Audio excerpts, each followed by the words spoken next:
Salut à tous, on se retrouve pour un nouvel épisode de la pré-saison et aujourd'hui on est avec notre historique assistant coach, monsieur Maxime Paco. Comment ça va Max? Ça va bien et toi Thomas? Très bien. On a joué mercredi soir face à Limoges, dans une, j'ai pas envie de dire belle victoire, mais une victoire.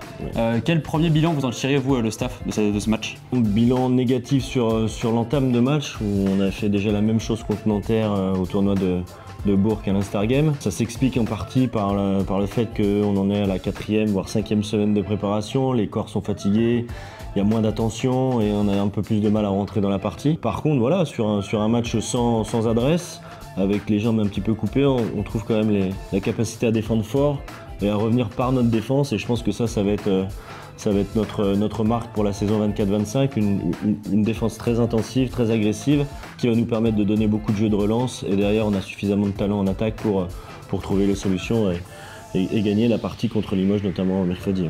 Pendant cette période de prépa, comment est-ce que vous, les coachs et le staff, vous appréhendez les matchs amicaux? Est-ce qu'il y a une vraie différence entre comment vous allez aborder un match amical et un match de championnat classique? Sur les matchs de prépa, on se focalise uniquement sur nous-mêmes, sur ce qu'on a pu travailler la semaine ou les différents entraînements qu'on a pu avoir. Et derrière, on a plusieurs critères. Ça va être le critère physique, le critère tactique, technique. Contrario, pour le championnat, là, on va beaucoup plus décortiquer l'adversaire et travailler en fonction des forces et des faiblesses de l'adversaire. Et maintenant, ça fait du coup, comme tu le disais tout à l'heure, 5 semaines qu'on a repris. Est-ce que tu sens aussi une vraie montée en puissance du staff, un peu comme on peut avoir avec les joueurs au fil de la prépa? Oui, c'est sûr que là, plus les semaines avancent, plus on commence aussi à regarder les résultats des équipes contre qui on va jouer en début de championnat, donc notamment Strasbourg pour commencer et Paris déjà. On a déjà un œil dessus sur le staff, les joueurs on n'en parle pas, on les laisse tranquilles. Pour l'instant on essaye justement de continuer de les faire travailler ensemble et d'évoluer ensemble.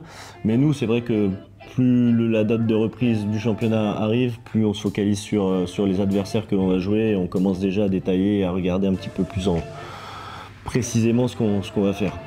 Ce week-end, on se déplace à Bourges pour le dernier tournoi de pré-saison. C'est quoi les objectifs un peu de ce dernier tournoi? Est-ce qu'il y a des trucs qu'on doit travailler en particulier? Peut-être les entames de match? Ouais, déjà par rapport à ça va être la régularité sur 4 cartons, de continuer de limiter les balles perdues et puis de développer encore un peu plus de jeux rapides. Après, c'est vraiment continuer de performer ensemble et de se développer ensemble. Le résultat, bien sûr, qui va nous importer, mais c'est sûr. La priorité, ça va être déjà nous, et de savoir comment est-ce qu'on arrive à évoluer et à se développer au fur et à mesure des 2 matchs que l'on va disputer ce week-end. Donc il y aura un match contre le Portel? Non. Ok, cool. Premier match, ce sera contre Le Mans. Ok. Et derrière... C'est le vainqueur de le Portel Gravelines. Ou le perdant.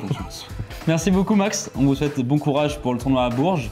Et on se revoit au Colisée le 28 septembre face à Paris. Avec grand plaisir, oui, avec tout le monde dans les publics. Et voilà, on va essayer pour notre première à domicile de faire une belle partie face à un ogre du championnat.